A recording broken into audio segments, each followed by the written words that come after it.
Vamos a disponernos para escuchar el Santo Evangelio.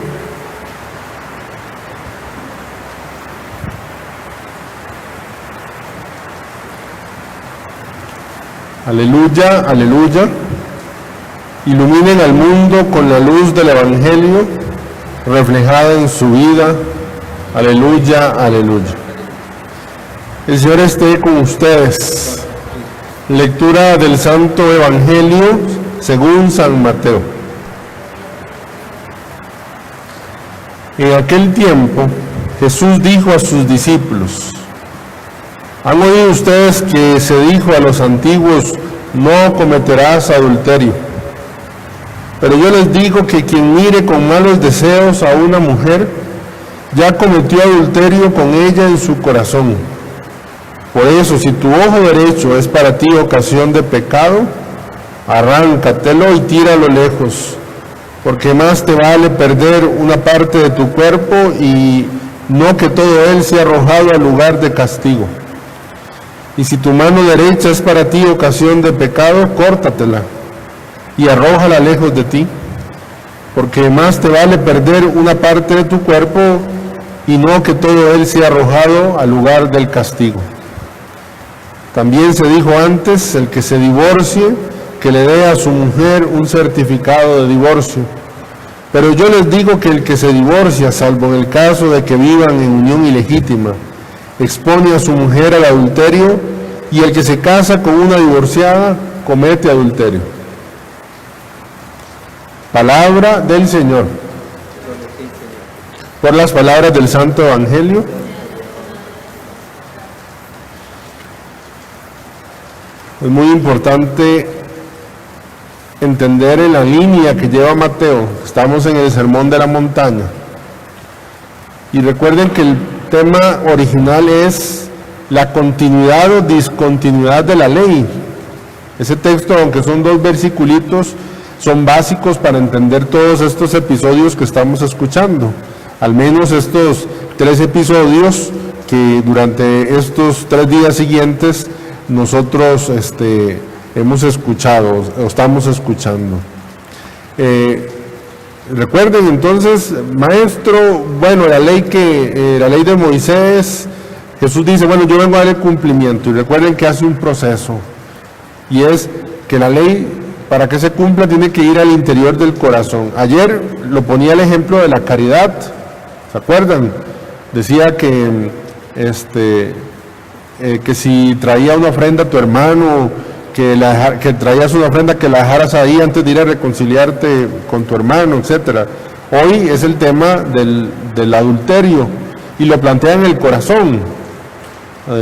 Pues parecía que el divorcio era simplemente la separación, y el adulterio entonces meterse con una persona casada. Hoy Jesús lo mete en el corazón y dice, ya la persona, aunque esté casada, si mira con malos deseos en su corazón, ya cometió adulterio. Y él, al ejemplo de la mañana de sábado, también será el mismo, junto al juramento. Entonces son los mismos ejemplos. Yo quisiera detenerme un momento en la primera lectura. Yo lo conozco, he leído alguna cosa que uno lee por aquí y por allá, que el oído humano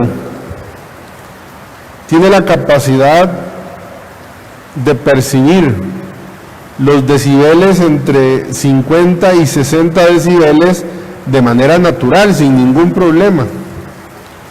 Que cuando se empieza a pasar de esos decibeles, ¿verdad? 60, 70, 80, empieza a poner en riesgo el oído. Incluso hasta puede ocasionar problemas cuando se llega a decibeles muy altos, más de 100. Por ejemplo, leí allí que el martillo eléctrico tiene 120 decibeles. Esto neumático, ¿verdad? Esto de que se rompen el terreno y demás. 120 decibeles. 150 decibeles, y que el más alto que se ha registrado, por lo menos son 180, un volcán en Australia, finales del siglo XIX, Krakatoa, la famosa erupción del volcán Krakatoa, donde ese ruido se oyó en 50 lugares del mundo, donde la onda del ruido llegó hasta esa percepción. ¿Por qué estoy hablando del ruido? Porque es muy interesante. Elías se mete en la cueva y viene, recuerden, viene quejándose porque Jezabel ha mandado matarlo. El pueblo que antes le había dicho que el Señor era de verdad el Dios de él, era el Dios de Israel, ahora lo quiere matar. Y ha caminado, o sea, un montón, desde donde estaba hasta el monte Oreb, hasta el Sinaí, aquí cerquita ya de la parte de Egipto. Bueno, pasa un gran viento, y dice que Dios no estaba allí. Pasa un gran fuego y un gran viento que rompe las piedras, ¿verdad? Un terremoto, etcétera. ¿Cómo hace uno para apreciar entonces el silencio? Uno lo aprecia en el contexto del ruido. Recuerdo una historia que alguna vez leí, que un psicólogo recibió a un señor que venía a quejarse que en su casa había mucho ruido. Y entonces el psicólogo le dijo, bueno, vamos a hacer una cosa. ¿Cómo es su casa? No, dice, es que mi casa es muy pequeñita, pero todo el mundo habla y todo se hace mucho ruido. Dice, bueno, el psicólogo le dijo, bueno, ahora que usted va a llegar a su casa, va a meter la cabra que usted tiene dentro de su casa.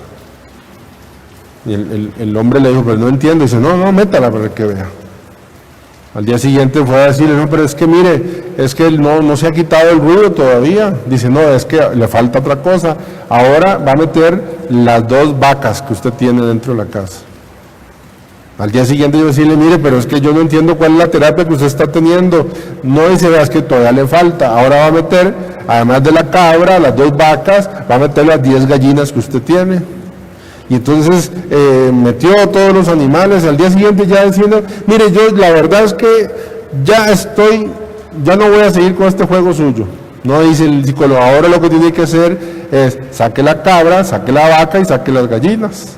Y entonces sacó estos animales. El psicólogo fue el día siguiente y le dice, ¿cómo le va? Dice, uy, dice, es una paz ahora, una tranquilidad.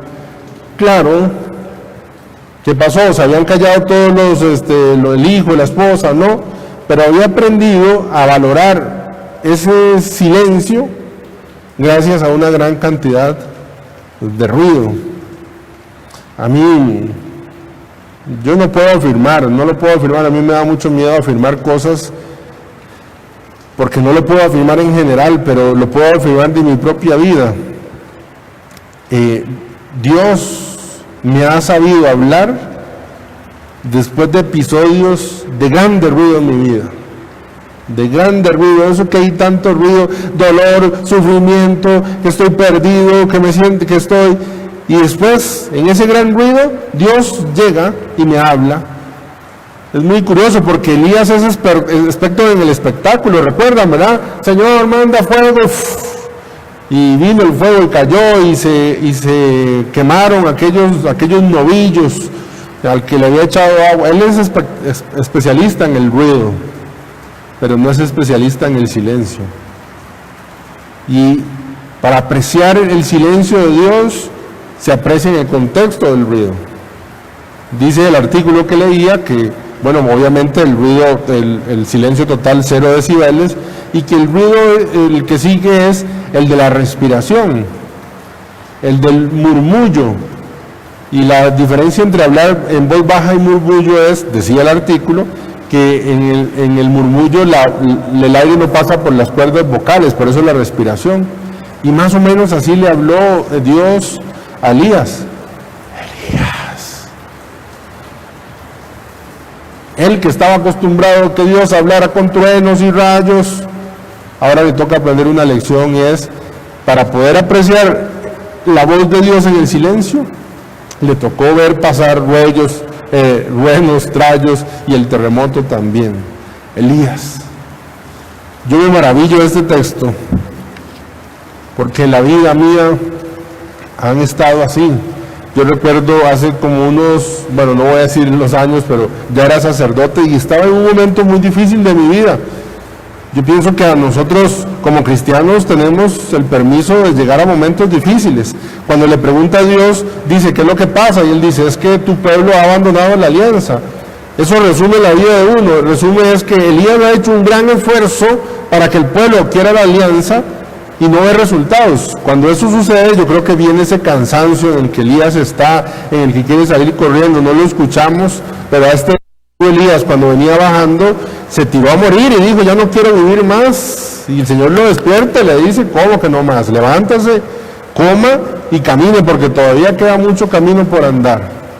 Y Elías está así, con esa tristeza en el corazón, porque ha puesto mucho esfuerzo, como tal vez usted ha puesto mucho esfuerzo en su familia y no ve resultados, ha puesto mucho esfuerzo en su vida académica y no ve resultados, en su vida pastoral y no ve resultados, y Elías está cansado, como tal vez usted esté cansado también. Y en ese cansancio llevó a Elías, y Dios quiere que en ese cansancio se encuentre con él. Pero repito, ya no va a ser en lo portentoso, sino va a ser en lo callado. Y quizás yo estaba así, y recuerdo que estaba celebrando misa, ido, mi cuerpo estaba allí, yo estaba hablando, pero estaba ido. Incluso estaba celebrando lo más portentoso que puede ser, que es la Eucaristía, pero estaba ido, no estaba allí. Era una misa con niños, y yo dije que los niños pudieran dar la paz, que se pudieran dar la paz a los papás. Creo que era un día del padre, tal vez, no recuerdo muy bien, pero sí recuerdo que normalmente en esa misa los niños no se acercaban a dar la paz, y una niña vino, yo estaba sentado, vino y se acercó y me abrazó. Yo no sé qué me dijo ella, una niña de unos 6 años, pero lo que yo oí que ella me dijo fue, todo va a estar bien. Y eso para mí fue, vamos a ver así, fue, así. Dios pasó allí, estaba haciéndose presente en la Eucaristía, pero ese abrazo de esa niña, imagínense que si uno no estuviera aturdido por el gran ruido, no valora ese gran silencio. Quizá ese día, de pronto, si no hubiera habido ese gran ruido en mi mente, si no estuviera pasando ese día hubiera quedado como un día que un chiquito vino, una niña vino y me dio la paz y solamente, pero en mi vida sacerdotal lo tengo como referencia. Un día Dios vino, se acercó y me dijo, todo va a pasar. Y yo le doy gracias a Dios, pero se lo doy porque ese silencio, ese murmullo, lo pude apreciar gracias al gran ruido que tuve antes. Digo, yo no te estoy afirmando que Dios te manda gran ruido para que aprecies el silencio. No estoy diciendo eso. Te estoy diciendo que en mi vida, en la vida de Toto, los grandes ruidos me han ayudado a valorar ese silencio de Dios. La Quinta Sinfonía de Beethoven, yo no sé mucho de música, casi nada. Creo que esa que empieza chan chan chan chan, chan chan chan chan. Leía una vez que esa sinfonía Beethoven la había iniciado poniendo un silencio de corchea antes de esas notas, 4 notas tan famosas. Y que la gente discutía que por qué poner al inicio un silencio, que parece que tiene como sentido que entre nota y nota haya silencio, pero al inicio donde nadie va a darse cuenta porque tal vez va a pensar que no ha iniciado todavía el concierto, Beethoven puso ahí un silencio de corchea. Ese silencio que el auditorio, cuando la gente entra, empieza a hablar y no sé qué, no sé cuánto, y cuando viene el maestro, el director de la orquesta, y entonces hace la señal, ya se quedan callados, pero todavía falta un poquito más, porque aunque ya están interpretando la sinfonía, hay un silencio que le va a ayudar a los que están allí y le va a ayudar a escuchar el murmullo de Dios. Y es muy curioso, parece que una de las formas por las cuales uno se marea y se cae, es porque pierde el equilibrio. Y en el oído medio, que se encuentra el equilibrio, no solamente por eso te puedes marear y caer, pero principalmente por eso. Una de las formas para perder el equilibrio es cuando se inflama y hay demasiado ruido, y eso entonces te aturde y te caes. El murmullo de Dios no te va a aturdir. Yo he ido aprendiendo, que me falta muchísimo, pero muchísimo, pero he ido aprendiendo que la oración consiste más en oír a Dios que en que Dios me oiga. Porque hay días que llego y me siento y no sé, Señor, mira, te pido por fulano, me engano por hacer, Señor, mira el COVID, la pandemia, Señor, te pido, mira mi familia, Señor, la nutricionista, esto, mis amigos, Señor. Amén. Me doy la vuelta y me fui. Y yo pienso que Jesús queda como, ¿y de ahí? Viniste a hablar, pero no me dejaste hablar. Y he ido aprendiendo, me falta mucho. Incluso a veces me distraigo en el silencio, parece que tengo que poner bulla, tengo que decir algo porque si no me distraigo, pero he ido aprendiendo poquito a poco que también la oración consiste en sentarse y escuchar. ¿Cómo?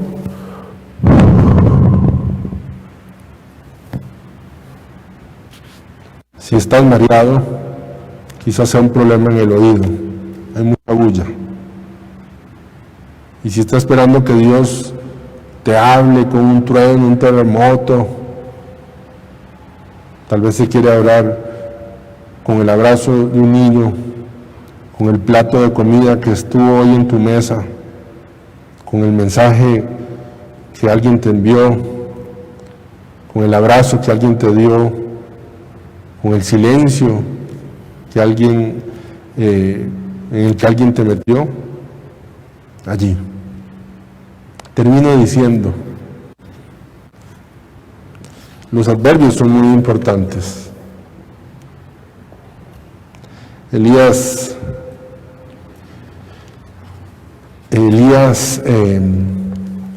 corre, huye, tiene miedo, se siente solo, ¿verdad? Y se mete en la cueva allí. Y Dios le pregunta, dice, entonces oyó una voz que le dijo, ¿qué haces aquí, Elías? Y usted dirá, padre, ¿eso qué es importante? Bueno, para mí es demasiado importante lo que yo descubro en ese adverbio. Cuando yo le digo a usted, oiga, ¿qué está haciendo allí? Es porque este adverbio me está diciendo que entre usted y yo hay una distancia, ¿sí? Usted no está aquí, usted está allí.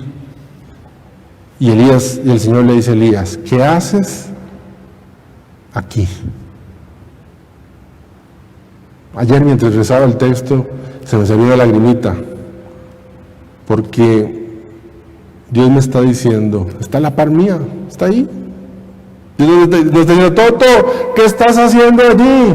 Eso significaría que Él está lejos de mí. Él está diciendo, ¿qué haces aquí, tonto? Antes ha dicho, me quiero morir.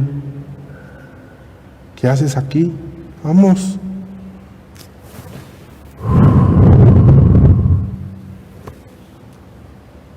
Y lo amó con una brisa. Lo hizo nuevo. ¿Se acuerda? Dios hizo a Adán y a Eva del barro y le dejó caer un rayo, un fuerte viento. No.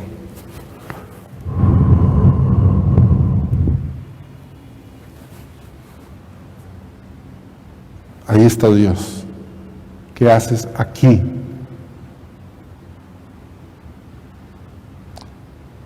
Gloria al Padre, al Hijo y al Espíritu Santo.